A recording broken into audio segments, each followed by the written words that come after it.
Well, let's get more on this possible ceasefire deal. Mahjoob Zweiri is a professor of contemporary Middle Eastern politics at Qatar University, and he joins us live from Doha.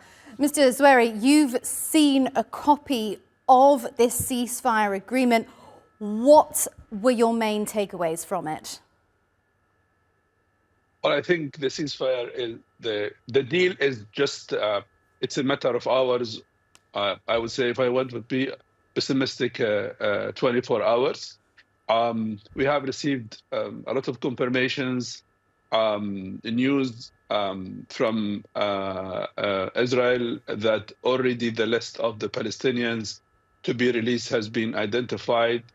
And the prison authority has been informed to prepare those people to be released. We have information now also about the number of the Israelis who will be released. So what has been materialized so far, that the two main parties, Hamas and Israel, they have the final draft.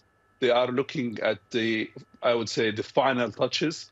And this draft has been approved step by step. It's not being done far away from the political level of both sides. So every small details has been approved from the first minute.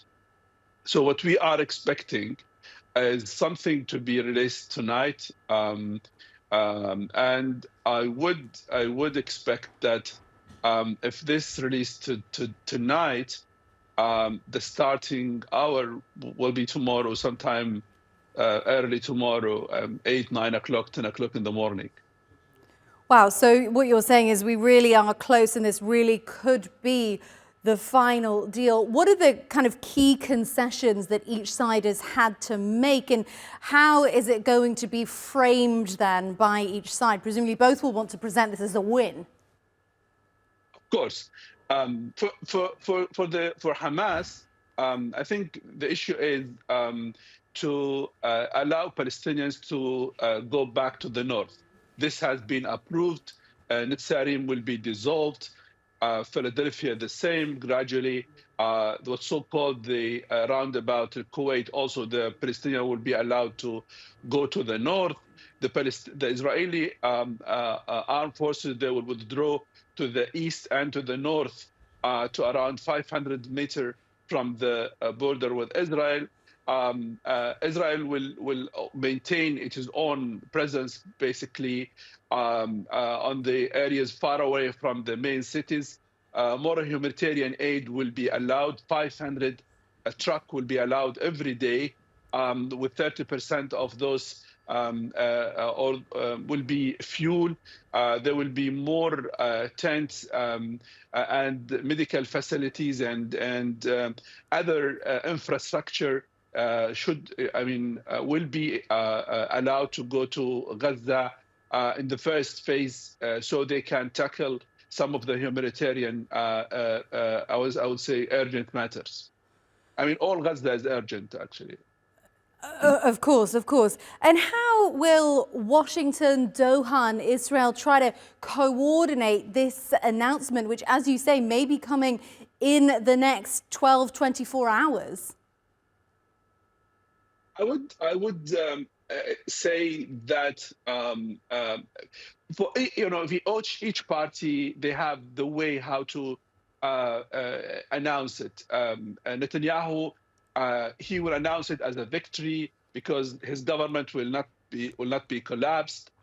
His coalition will remain, and he will say, "We achieve all our goals. We killed Sinwar, we killed Ismail Haniyeh, and Hamas is very weak," and blah blah blah. To the Americans, the previous administration and current one, they will claim the victory. They will claim the achievement. And I think who will be really celebrating is Trump. Trump will say, "Okay, I have done something even before entering the White House," and that could be a great achievement.